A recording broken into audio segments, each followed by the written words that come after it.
When we left off, I was explaining that my goal when I went to Africa was I knew nobody would know anything about judo.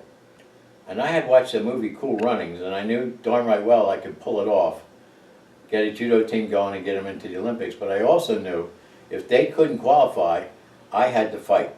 And I had to be a member of the team.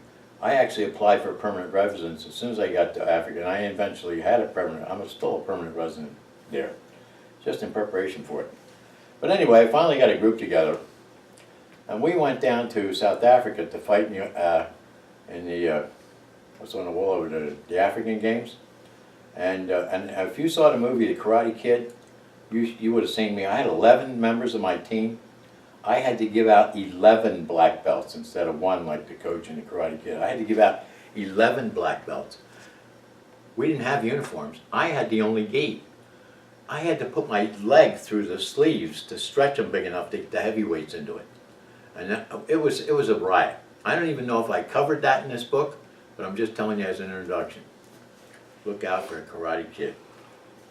So, just like the old sensei in the movie The Karate Kid, I made 11 of them new black belts and proudly gave Hein, our team captain, my own championship black belt from America. We had no adult gis. Only 2 of mine and Hein's. Many boxes had arrived from Tokai University in Japan, shipped by surprise months ago, loaded with used judo gis sent to us by the president of the International Olympic Judo Association. But they mostly fit the children. They were too small for my guys.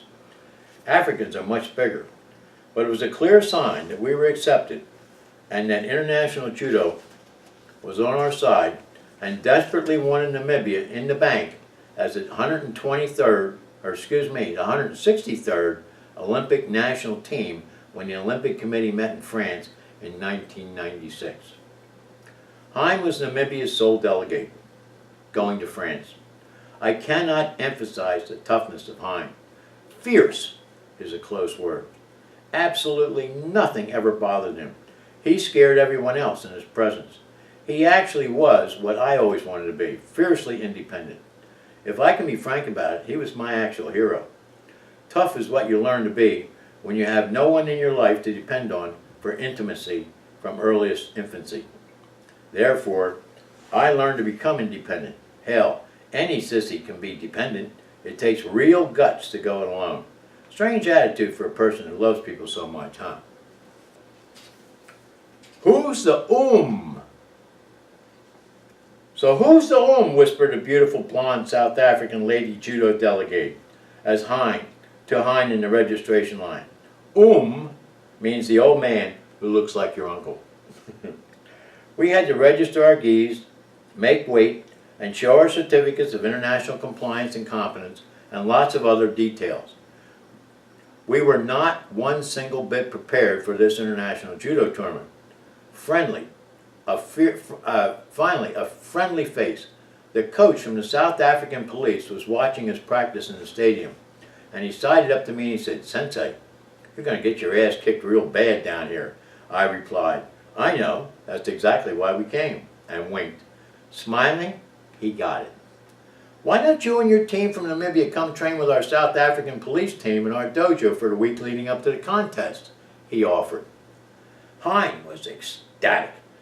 My guys really looked up to the police. They were really psyched about this. So Hein was ecstatic and the others were scared to death. I knew the coach was former KGB when Putin was boss. He long retired from the spying game to the coaching game as a South African judo coach from Yugoslavia, where he was an international champion, a red and white belt. I think he was 6th degree. Putin was 4th degree at that time. Damn small world, isn't it? Our black, colored, and white warriors were adopted by the internationally feared South African police team. We had a fantastic week. They gave us gis that fit so we could pass the uniform rules. They fed us. They befriended us. They cheered us on when we were tired.